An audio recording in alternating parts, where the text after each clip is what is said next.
Hi, I'm Gabriela Houston. Welcome to my channel where we discuss storytelling in all its forms. It's my belief that storytelling is an intrinsic part of everyone's life, as well as an important part of many professions. On the show, I talk to writers, artists, journalists, researchers, and more about how they use storytelling in their jobs and life. Every other week, there's something different, so click like and subscribe for more. It really helps the channel. So today's guest is Rose Diell. Thank you so much for coming. Thank you so much for having me on.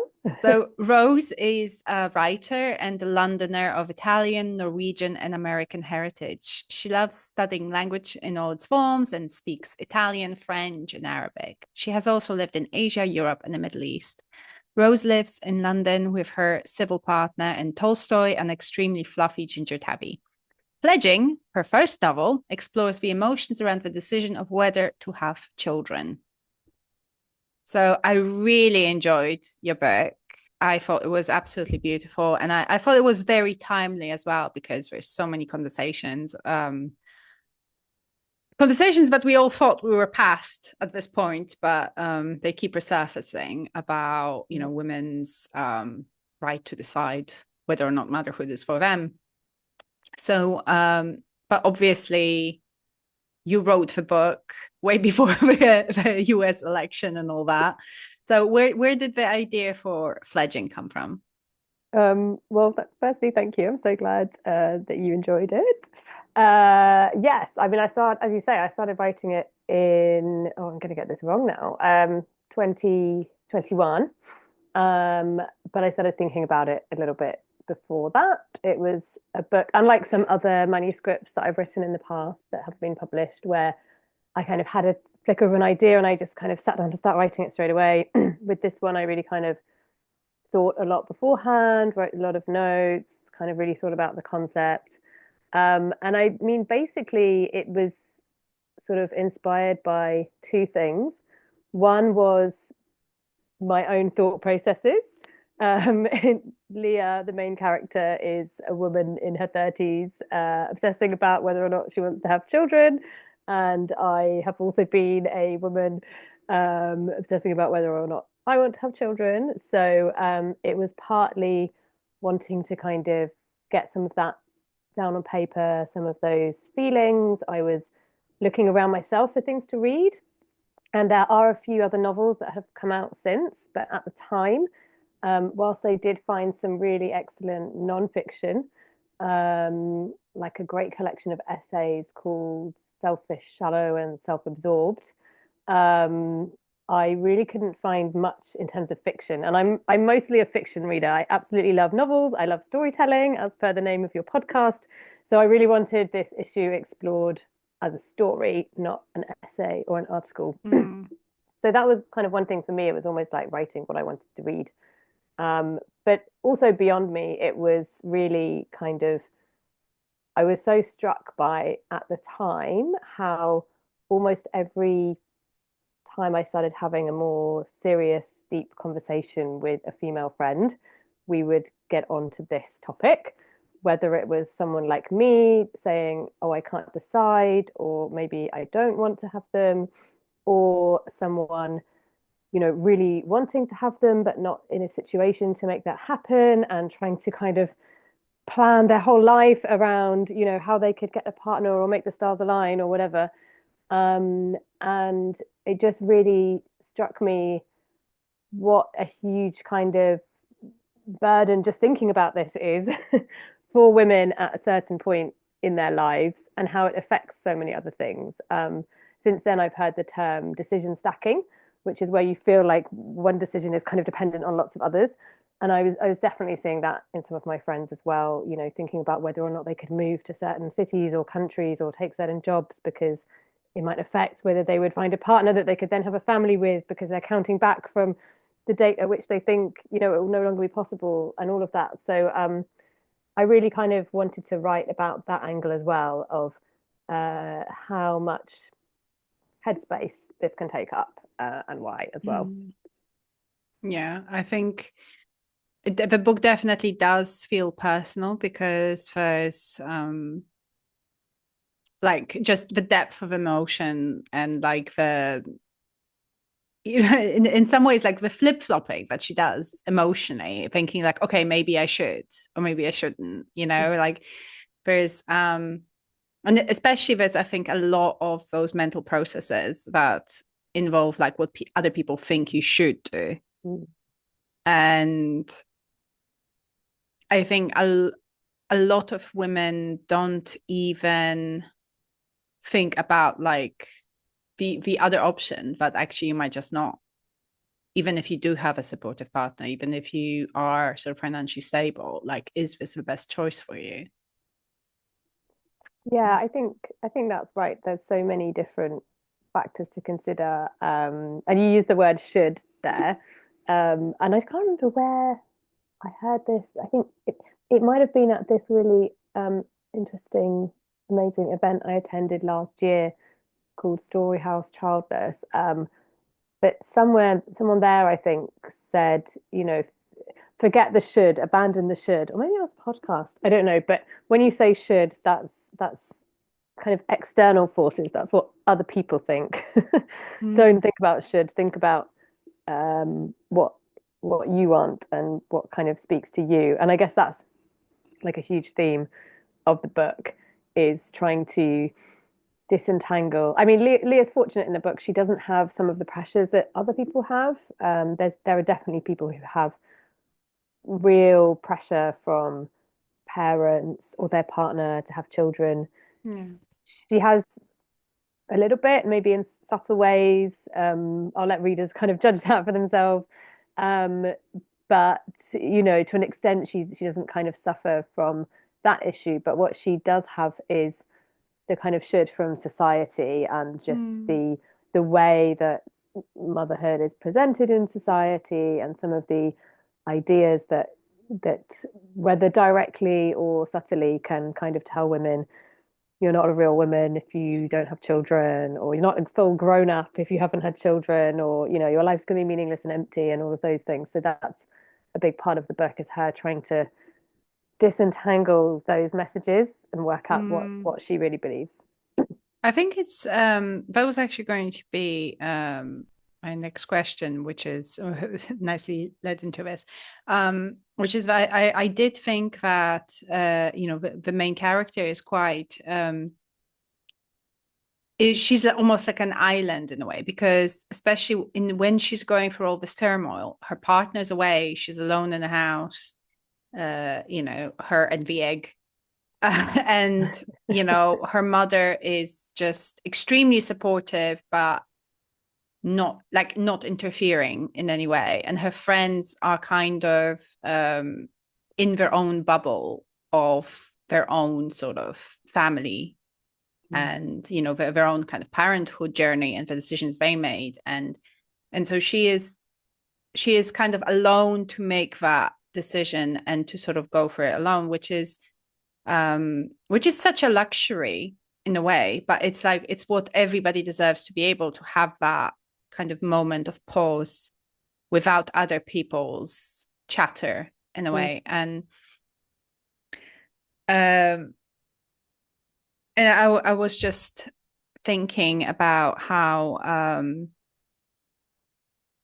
like that's what your 30s are for in a way.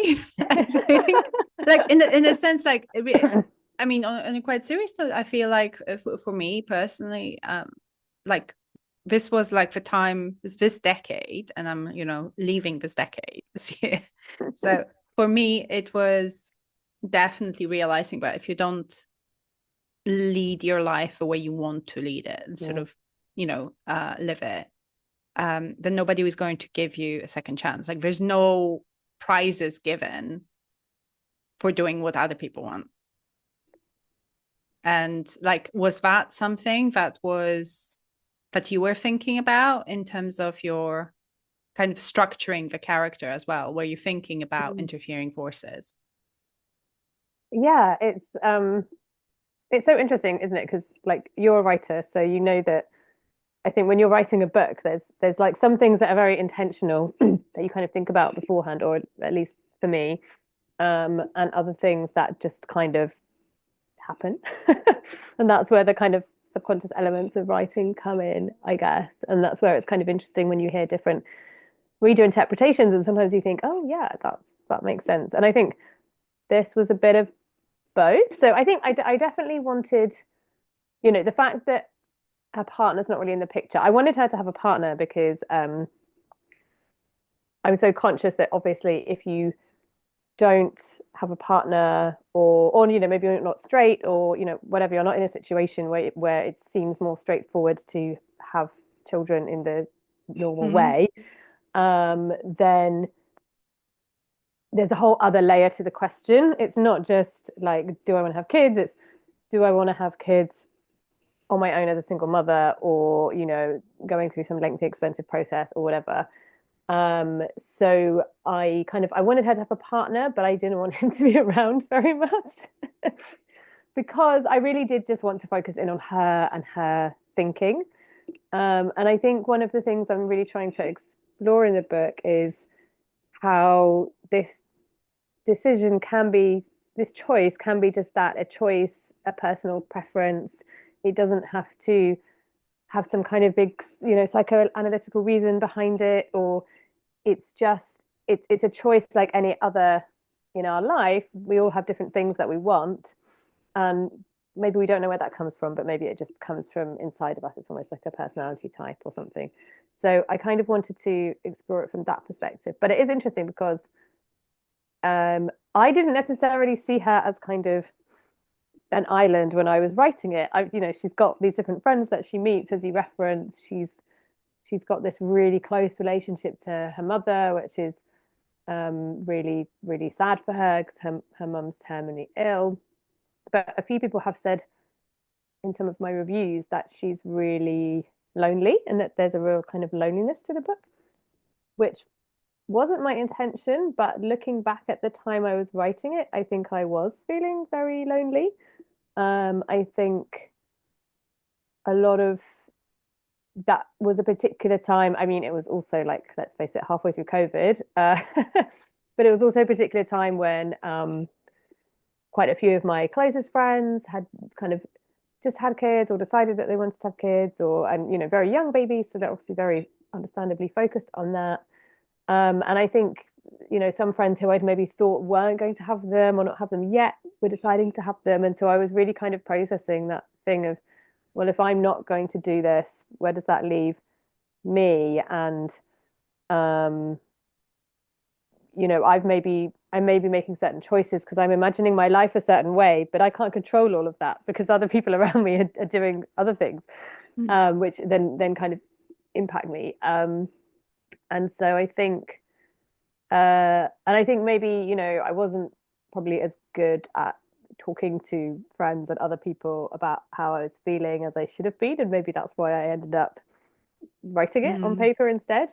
Thankfully, I think I'm in a much better place now. I've kind of, I'm still really close to those friends. They've reemerged a little bit as their children move past the early baby phase. I've made lots of new friends as well, which has been really nice, including through writing.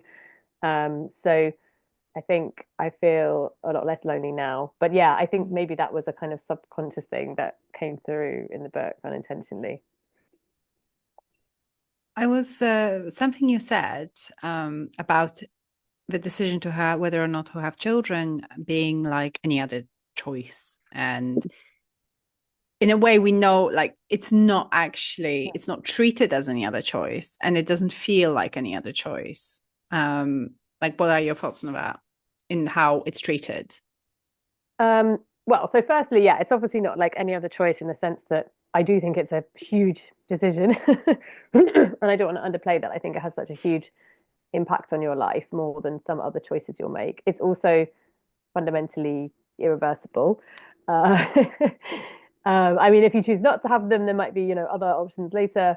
But choosing to have them, that's, It's a yeah, lifelong decision. you So can't it's try different. having a child. Yeah. Yeah. Yeah. So that's obviously a big difference to a lot of other choices. I guess I use that example more because I think about how, and this is where kind of, again, similarities and differences come in.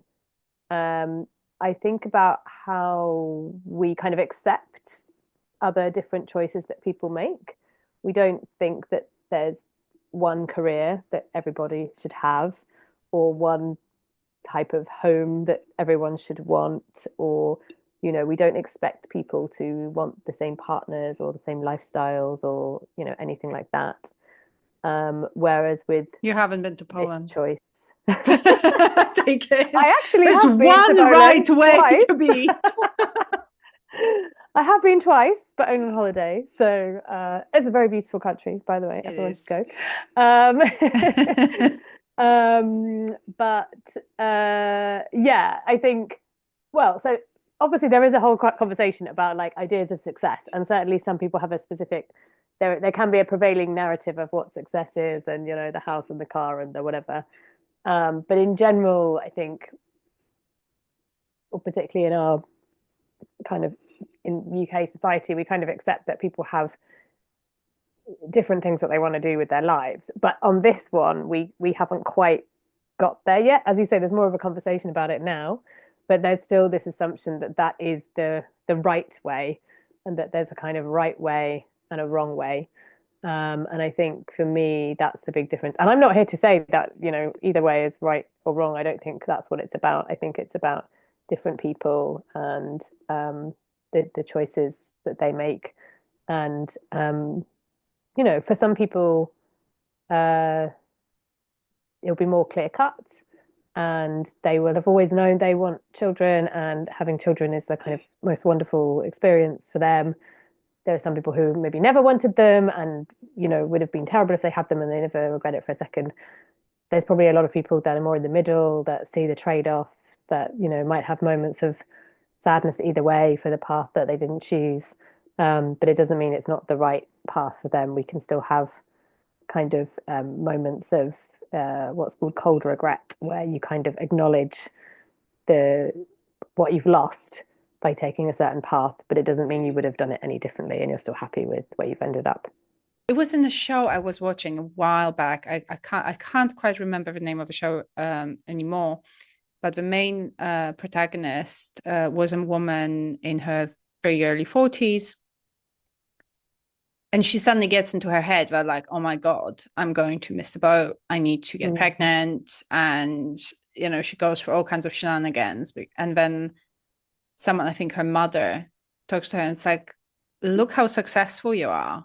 Like when you want something, you get it. So what it tells me is if having a child was something you actually actively wanted, you would have one. Mm. And that made the character stop and feel like, okay, well, actually, is it me saying I want this child, or is it society? And she says, actually, I don't want one. Like, I just got into this mind frame of this is something I need to tick off. And that brings us back to what you were talking about, the concept of success and like, ticking things off a list. And your character thinks about it a great deal, and the concept of legacy. Like, what was your thinking around that? Yeah, yeah. Oh, there's so much there. Um, so firstly, just say, yeah, I think that thing about the person kind of thinking they're going to do the IVF and all of that. Definitely someone I know, Farah Store, has written a really good article about that, where she also kind of got on this bandwagon, but then literally in the IVF clinic was like, what am I doing? And and left and was really happy about it. I mean, obviously, I would never want to underplay that grief that you describe of people who really do want children and couldn't. And that was something that was so moving at that childless conference I went to. It was for childless and child free, but probably more childless people there. Um, there's such a wide variety of circumstances as well. It's not always just the obvious infertility story. It can be things like chemotherapy or all kinds of other issues. Um, and I think, yeah, I always want to acknowledge that fledging is like having this choice to not have children is obviously a very privileged position to be in. And so that's why in my acknowledgements, I try to acknowledge women who don't have that choice, or women who did want children and couldn't have them, because yeah, being able to make that choice, it's difficult when you have the choice, but you are fortunate to have the choice. But anyway, to get back to your point about legacy, yeah, I think that's a really important theme of the book for me. It's one reason I really wanted to kind of get into her lineage a bit, her mum, her grandma, this idea of passing things on. I think that can be a really important motivator for people. And it can definitely be one of the things that sort of society says as well, if you're thinking that you might not want to have children, is kind of, well, you'll just be forgotten about, or um, and I think we probably don't always think of it in this explicit way as children as a way to live forever, which is one of the things the mum kind of talks about in the book. And it sounds a bit weird in a way, but I think subconsciously we have that feeling of continuity, and Yeah, it's a lot of reassuring. cultures have that Yeah, as well in terms exactly. of you only exist as long as the last person who loved you lives. Yeah, yeah, yeah, yeah, yeah. And so I think it's that, and I think all of us as humans, we want to feel we've made our mark, we've left something behind. It's why people like are really annoying and like carve things on trees and stuff like that. And so yeah, I was just exploring that there's different ways to do that. So for Leah, it's her songwriting, but it can also be making an impression on somebody else, helping somebody else. It doesn't have to be through kind of having your own children. Yeah. But even when it comes to the career, because there's something that I found very interesting that, Leah was exploring in your book, which is that, even though she writes songs, she thinks like, well, what if I actually don't make it? Like, Mm, what if I don't leave a mark even? Like, what if I'm not? And I thought that was really, really good because, even if you sort of make it big, if you hit the charts with your music, right? It's like, it doesn't mean you'll be remembered in 20 years' time, right? So it's not, and it's basically, I think, how we define success, mm, because you have to, at some point in life, like whether you have children or not, I think everybody needs to redefine success for mm, themselves and what they consider to be like a successful life, because fame and fortune, it's like you can't necessarily, like, you can work towards it, of course, but you can't plan for it. It's like planning to win the lottery. yeah, yeah, yeah, yeah. So I feel like a lot, and I because I know a lot of creative people, I know a lot of people who really struggle with that sense of, am I successful? Am Mm, I, and other people are more successful, and I'm just thinking, like, this is not like being the top mm, has so little to do with your value and the value of what you're contributing. It's just so much of it is luck mm, that you can't plan for it, and you can't measure your own self-worth mm. like by that kind of metric. Yeah, I think you're right. It's such a complicated kind of question, really, that is something that kind of affects all of us, that question. And I think it's less about success, I guess, than it is about meaning. And I think that is something that's important for humans, is that feeling that there is somehow some meaning in our lives. And for a lot of people, that will come from having children. And that's a really, good thing about having children. It can be a real source of meaning. Um, but I think for people who don't, it's then kind of how to find that meaning elsewhere. But as you say, it doesn't have to mean that you're kind of rich Mm. and famous or you've done specific things. It could be about smaller things that you do Mm. that are meaningful to you. Um, and actually, that just reminded me, there was something I was going to say when you were talking about kind of people who couldn't have children. Oh, yeah, and whether any of them would have thought differently. I mean, again, that there's obviously people who, for them, as you say, like yourself, who had that deep desire to have children.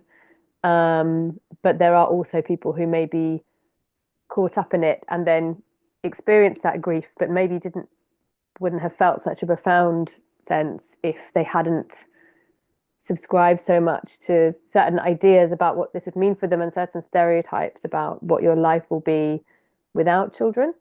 And I think for me, that's one reason why this conversation is so important as well, and where I hope that some of the things that people who've chosen not to have children are kind of talking about and saying to do with meaning and what it looks like to have a happy full life without children are hopefully really valuable to people who wanted them as well but didn't have them for whatever reason. It's not going to take away that grief that many Agree, of us yeah. feel.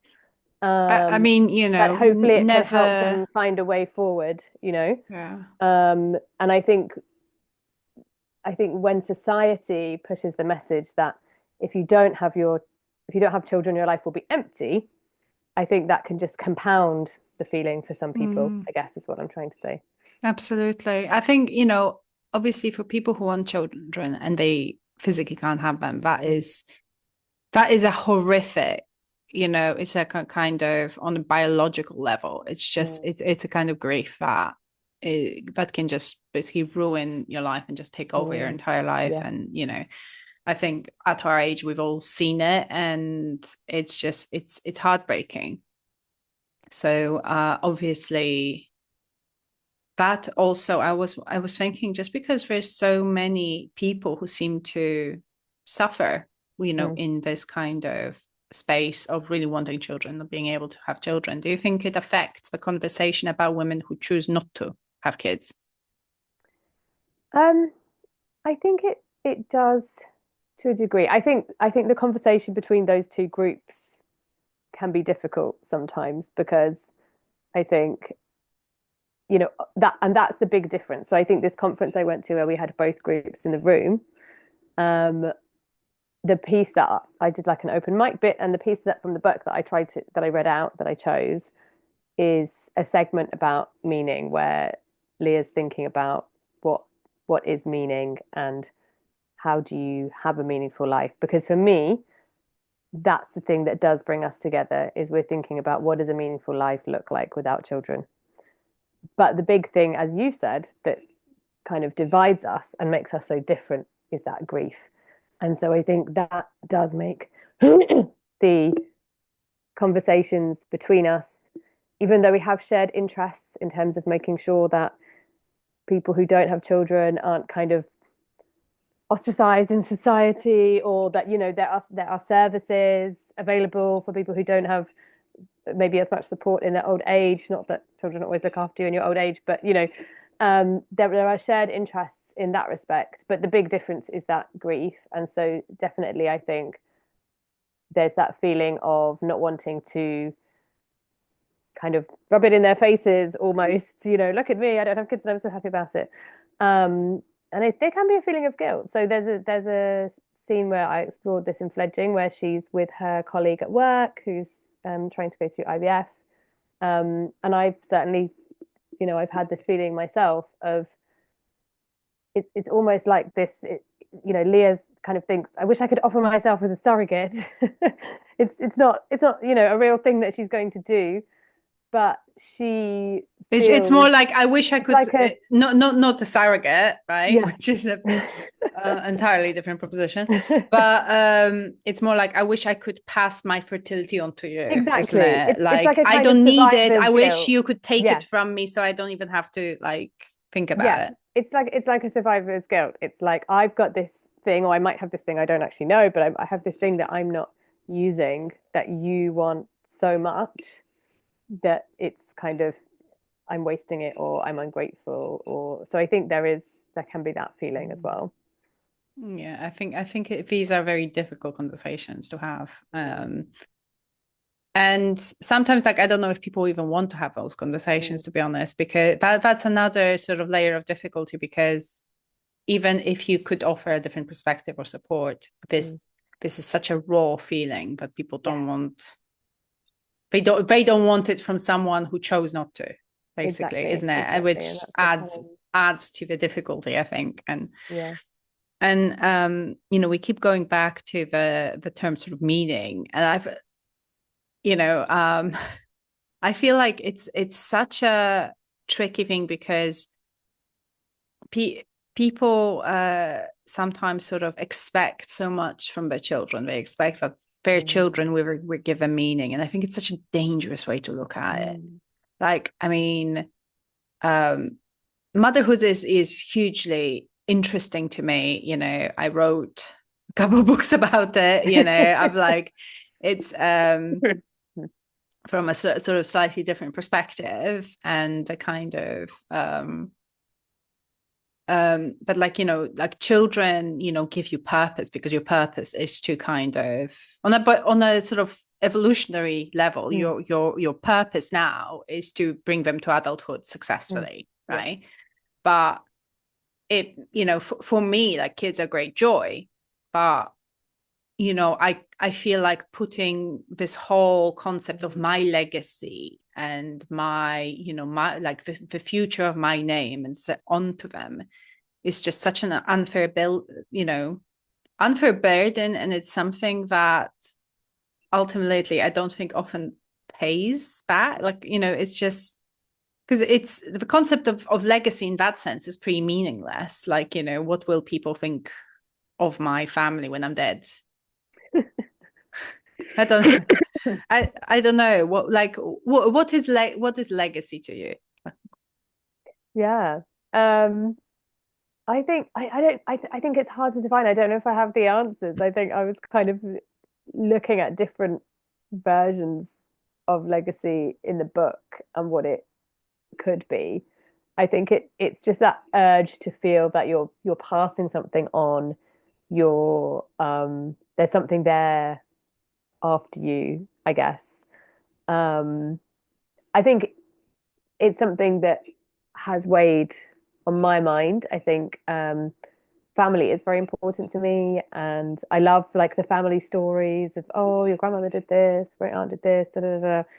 And so that's why I have a passage in the book as well about kind of stories to tell your grandchildren. And sometimes there's that feeling of I won't have that continuity. Who will I tell Mm. these stories to? Um, You can write a book about it well, exactly, for but other people's grandchildren. but not everyone's going to write a book, right? So I think that's such an interesting question, and I think you're absolutely right. I think a lot of people do place too much expectation on their children. I think there's some really important conversations happening about that at the moment as well, and kind of unrealistic expectations there. It's probably less for me to talk about because I'll leave it to the mothers to talk about. But I think it's really healthy that people are having that conversation too. Yeah. When it comes to like family bonds, like that is such a huge, and family stories, that's such a huge part of a book. But you seem to sort of also explore that from a slightly different side, not just the stories that are passed on, but from the kind of broken stories of families, the stories that don't get passed on. So the main character's mom, who is nearing the end of her life, maybe not very fast, but she is sort of looking at the end. And there's all those stories that she has not told Mm. Leah about. There's all those missing pieces, very big pieces, right? Very, very, Mm. very big parts of Leah's history. Um, how why did you create Leah in this way? Like, why did you create this fragmented family? Yeah. So I think that's such an interesting question. No one's asked me that. You've got so many interesting questions that no one's asked me before. Um, I think that there's a few different answers to that question. Um, I think partly I was doing that to kind of set up a contrast to show how precious these stories can be, and therefore how sad it can feel when they're lost. And I think that's part of the grief of losing someone, is those stories, that knowledge of kind of really truly knowing them. I think for Leah as well, it's linked into that thing that we all reach at a point in our lives where we start to see our parents as humans, uh, who aren't just our parents, and we want to understand them a bit more. And that goes back to, parents who made choices who may or may not have be fully fulfilled by having children, may have other aspirations too. So I think it's partly about that. I think a big thing about the kind of relationship with Leah's mother and her grandmother was that I did want to have these kind of different examples of women who'd been in different situations and had different feelings towards motherhood. Mm. So Leah's mother has maybe what you could say is, like a more straightforward relationship with motherhood. She loves Leah. She doesn't have any regret around it. Although she does say, it's not something she thought about. It's just what you do. She doesn't Um, seem to have many expectations of her though, as well. Like, so when you say straightforward, I was thinking actually quite idealized, because this is a mother that seems to put no weight of her own expectations onto her mm, child. yeah, that's interesting. Um, yeah, because I think maybe the focus of the mother character and Leah's relationship with her is more as a kind of spark to make Leah think about her own feelings about motherhood, perhaps.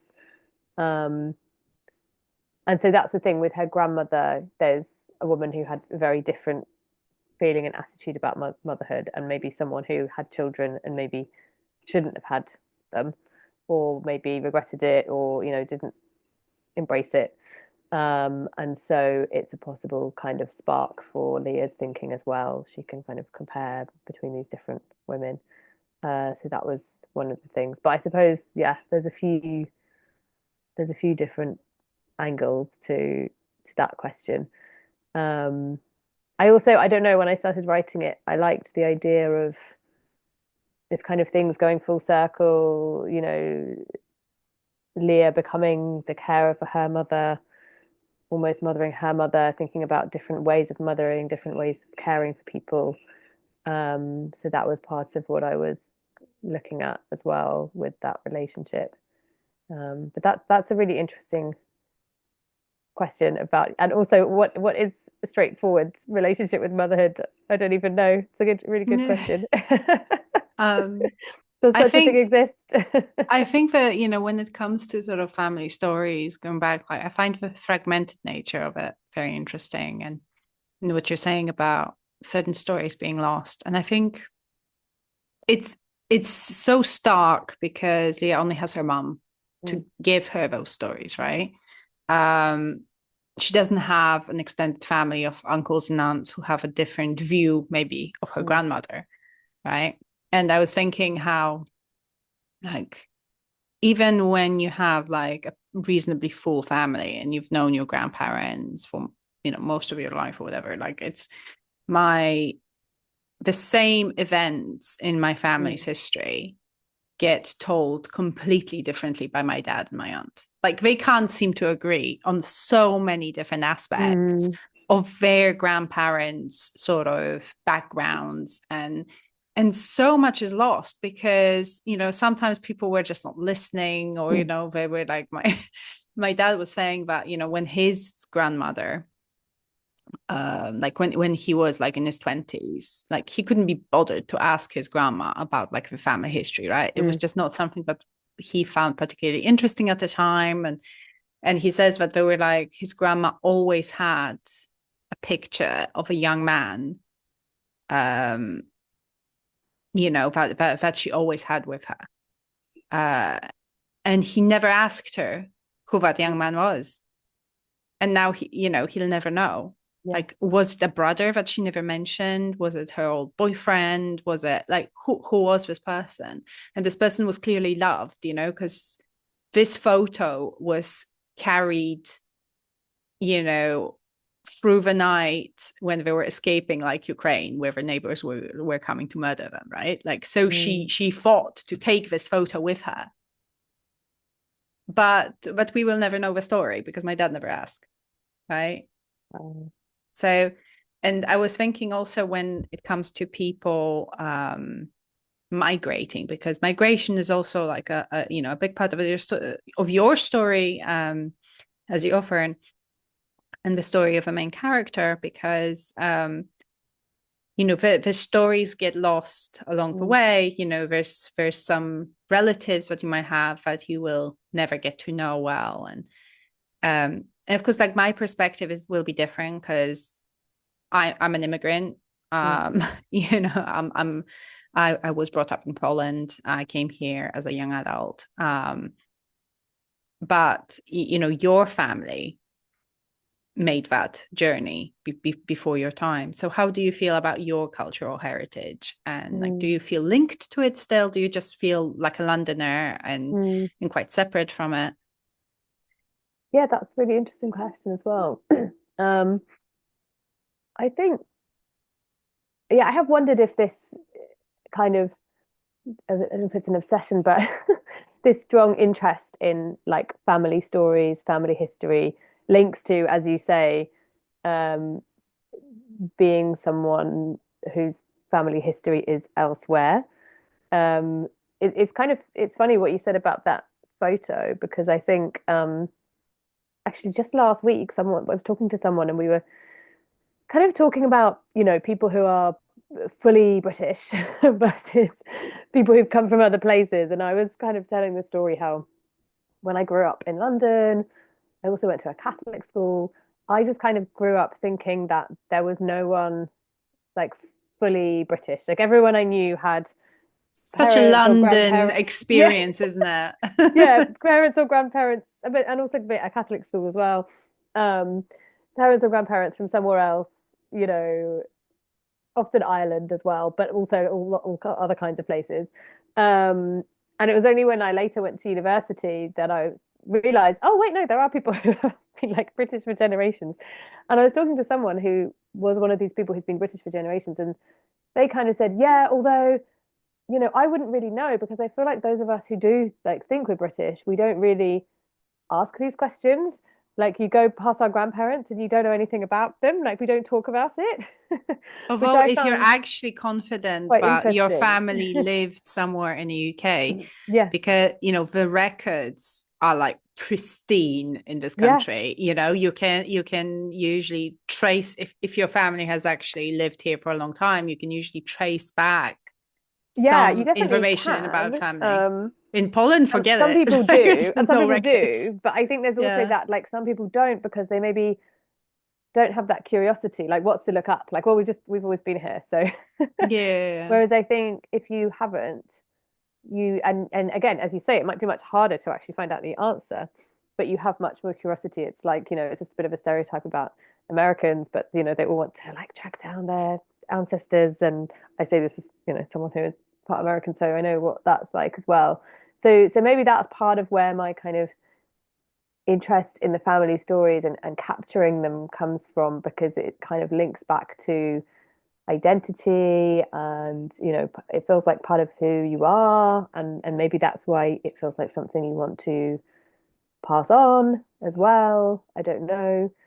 But I completely agree with you about the sort of unreliable narrator aspect of these family stories. And if any publishers or agents listening, I have a whole other novel I've written that is very inspired by that question of family stories and the kind of inaccuracies that Yeah. can arise. And it's happened several times in my family recently where there's Mm. some kind of tenet that we have that this thing happened and that's what it was and da da da, and then as you say someone else in the family comes along and or some piece of information is uncovered and we realize we've been wrong the whole time, and it's a strange feeling when that happens, because it's kind of almost like dislocating, because you kind of have Mm. to reassess how you've um, been It's like understanding someone things. pulling out a brick from the Yeah, bottom of a pyramid, right? yeah, Like yeah. it might, and So it's a really interesting question. I mean, maybe that it's, would be, a possible sequel for Fledging, is what are the other perspectives yeah, I mean, maybe on she her goes back grandmother? to Italy. It's Yeah, and discovers something different. yeah. It's yeah, it's a hugely unsettling feeling, and I feel like that goes back to this un unreliable nature of our concept of legacy and um leaving something behind. Skip the table. And leaving something behind, which is that what we think, the stories we think we're leaving behind are not the stories that are remembered. And Mm. uh, I was so this is just like a silly little thing that my friend sent me that I found tremendously interesting in an aspect of it. So she found like this collage where you pick 9 uh, pictures that you think like best represent your friend, right? And like you kind of, and you pick a place and an animal and a plant and a food stuff and a color and a season, all of those things. And there's like 9 of them, and you do like a little collage on like, Canva, our little helper. And and and it's so interesting. So she was like, let's do this, right? And like I did with like 3 different people. And it was so interesting to see how other people view, because they actually put thought into it. and, and it was the things that were similar, but then the things that were different, like I feel like I can pinpoint the moment where this aspect of my personality got like cemented in your image of me, right? And you're not the same person to all the people in your lives, in your life. So one person will think that you're just the funniest person ever and you always make them laugh, and then another person thinks that like you're my most thoughtful friend who will quietly listen and give me the best answer. And sometimes those versions clash almost, and you feel like, well, does anybody actually know me? Mm. And especially when for the character in your book, I think there's like elements of trauma, right, in her past, and there's like generational trauma that she can almost feel and almost grasp, but she doesn't understand it because her mother will not tell her. Mm. So do you feel like there's this hunger, like she wants to know her real mother, like the real version of her mom that is not just her mom? Mm. Um, yeah, I think so, but I think it's, as I said, it's kind of in a very sad way. It's mostly been sparked by her knowing that she might not have her mum for that much longer, and these are things that are all interlinked, but her also really spiraling on this decision about whether she wants to have children, which is linked to her mum being ill as well, because it gives her that feeling of urgency of, if I am going to have children, and this is a common feeling, I think, that you would like, if you've got a good relationship with your parents, you would like for them to have grandchildren, you'd like there to kind of be that relationship, even if it's not for very long. And so that kind of accelerates her thinking as well. And so I think those 2 things are both driving her knowledge to really know and understand her mother as a person, but also as a mother, but not in a way of when she was a child of, oh, it's my mum, the one who feeds me and looks after me, but my mother as a mother who's a woman who has feelings maybe about motherhood, who has different emotions around this topic, so that she can try to relate to her as well as she's trying to make this decision herself, and understand how does her mother feel about it? Why did she make this choice, etc. Um, and I think, yeah, and I think that that's where I wanted to show kind of again that just because Leah or others may feel this way that they maybe don't want to have children doesn't mean it's not the right thing for others or a very special thing for them. Um, and I wanted to, I guess, acknowledge the kind of specialness of that as well. I think like subconsciously as well, I don't know, writing it, I maybe felt like, am I it's that thing. I think Anne Patchett said, sometimes when you don't want something everyone else wants, your not wanting can seem like a judgment on their wanting, or something like that. Mm. And I think, rightly or wrongly, maybe this is just my own issues. In writing it, I, have maybe had this nervousness of in saying, I am I rejecting this thing, or is my character rejecting this thing? Um, to show that I still think it's a really valuable and important thing, and maybe to almost kind of show my own mother and my own kind of parents that I think there was a kind of element of that in my mind of trying to show that kind of appreciation and acknowledging that there is a beautiful thing there. I think one of the things that was so important to me in this book is to have nuance and to show both sides, because I think there are both sides to the decision, and I think that's why it's such a hard decision for some people. And I think that too often when we have this conversation, like on social media, as is often the case on social media, people get a bit extreme. And there are some accounts and people who've written on these topics, or who post things online, that can be quite divisive, can be quite judgmental, very kind of like, oh, being a parent's the worst thing in the world. Why would anyone do that? Why does anyone pick this? It's terrible, blah, blah, blah, blah, blah. And so I kind of wanted to show, no, you can say, you know what, I think this thing isn't for me, on balance, having thought about it a lot, without saying it's a horrible thing, and why would anyone do that? And Mm. people who want to do that are, deluded idiots or whatever. Yeah, I mean, people Uh, who make not liking children their whole personality are a bit yeah, yeah.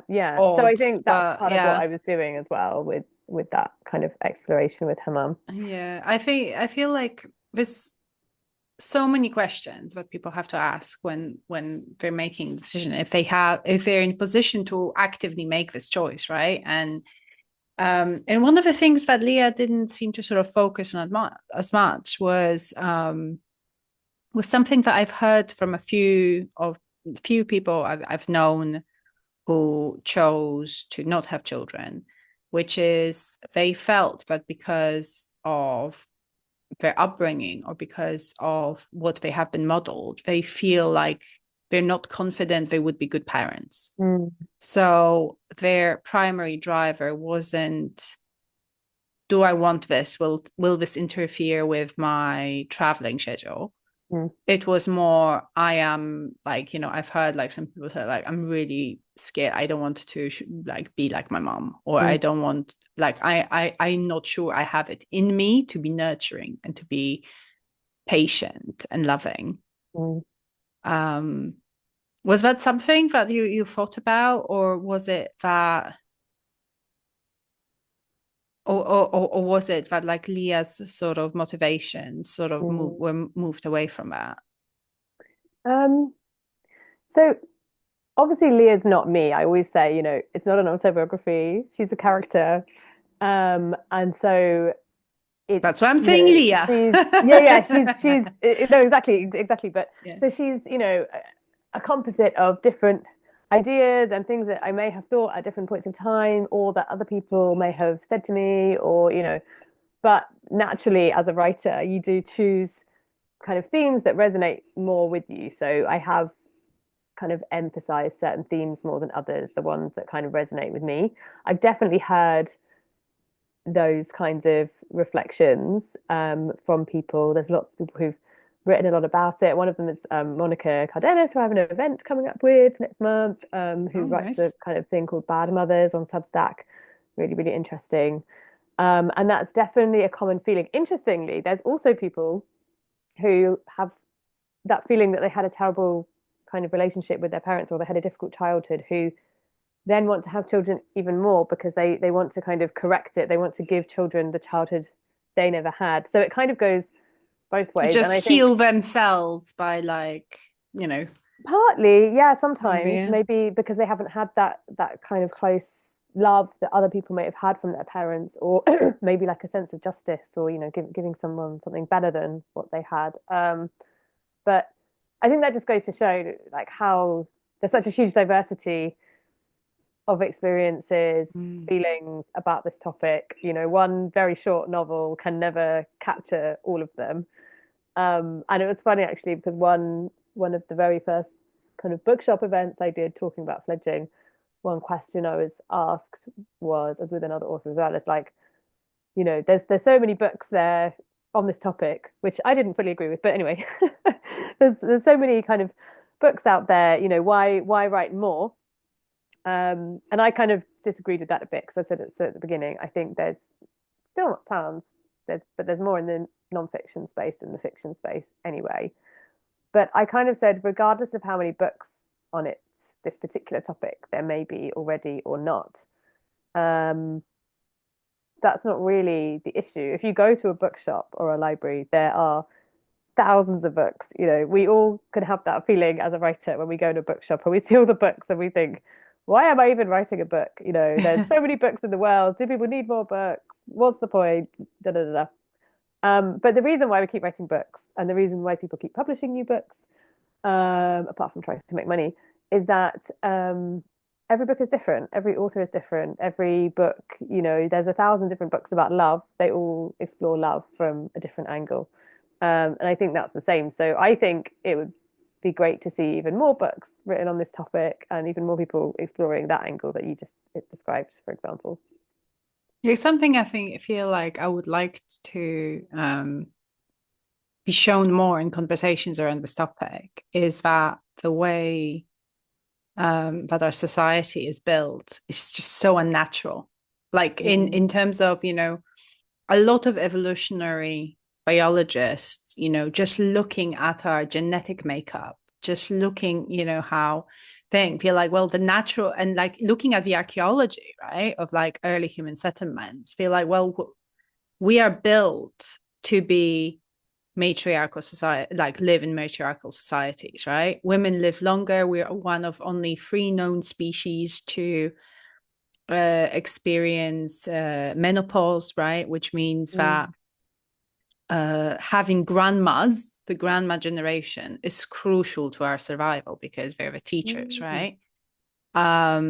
And like, in fact, in the earliest settlements, like there's a lot to suggest that the best hunters were women, were old women, not just women, but were old women, because they were the ones with the most experience and they were the most honored and the way they were buried and all that. And now we live such isolated lives that I feel like if we lived in like close-knit matriarchal groups, the question of, oh, but won't you be lonely? Mm. Wouldn't even arise, would it? Because like, why would you be lonely in a community that Mm. looks out for each other? Mm.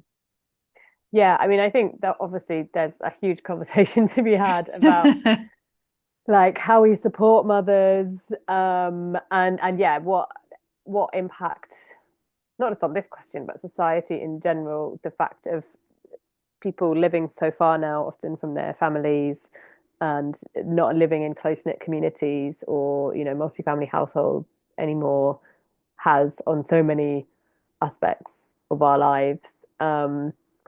And I think, and I think definitely, again, going back to the point that there's so many different angles to this question, there's definitely a huge group of people who um, probably, if circumstances were different, if they were of a different generation, when maybe it was easier to get a bigger home or whatever, would be more likely to have children, and some of those people call themselves things like childless by circumstance, like they would have liked to have children, but they felt that it wasn't possible, or it could have been possible. Obviously, people have children in all kinds of circumstances, and throughout history and the world, there are people who, have multiple children in one tiny room or whatever. But they felt like for them, the balance, the challenges, it was too difficult, or they couldn't provide the kind of life that they would want to provide for their child. So there's definitely an economic question here as well.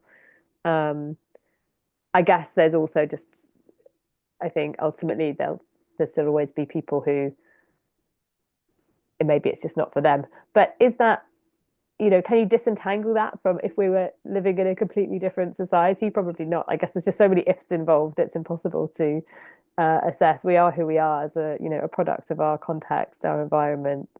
But yeah, I think there's definitely people who,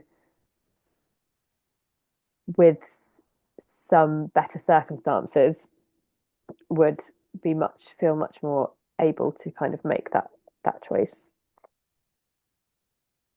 And on that note, thank you so much for coming on the show. I really enjoyed our chat. I think it's and everyone look up Fledging. It's I'm going to put a link to it below. It's just a beautiful book, and if it's something that you yourself are thinking about, I think it's always interesting to see another person's perspective. So Thank you for asking such interesting, insightful questions. Really got me thinking. Oh, great. That's what we aim to do here. Thank you for watching the video. Click like and subscribe if you would like more. It really helps the channel. Thank you, and see you next week.